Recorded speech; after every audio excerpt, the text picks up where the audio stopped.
Okay, also, again, I started a grassroots movement in the night of the election to steal the electoral from Trump. I was going to use stand-up comedy to like go over all the corruption I'd seen at universities and in corporate, to just talk about the nature of the world and go through like the process of how the electoral college works as set out by the founding fathers in case a tyrant ever takes over the country.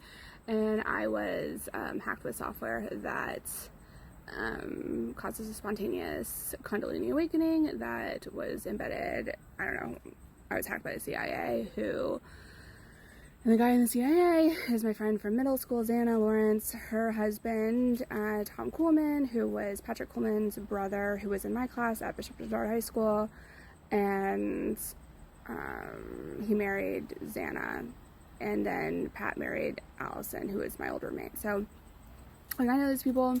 They're not like evil people. They would be very upset if like they found out about, you know, the fact that we are trying to be enslaved, right, by the bully police state that is the United States government and has been for a while, and that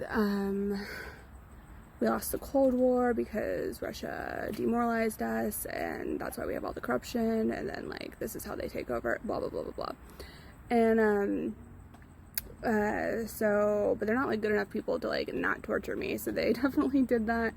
And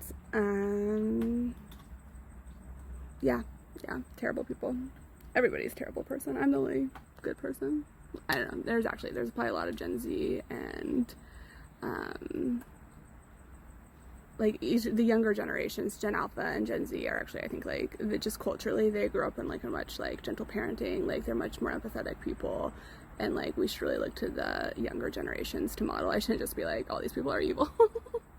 But a lot of my friends are just, they fell into this kind of demoralization, kind of corruption mindset. Definitely all my bosses had, God, my bosses, like, oh my God. And I worked in ethics departments, and I had all these like unethical, corrupt, demoralized bosses. This is just ironic, because I always was like, well, an ethics department at a university shouldn't be so bad, but nope, it is.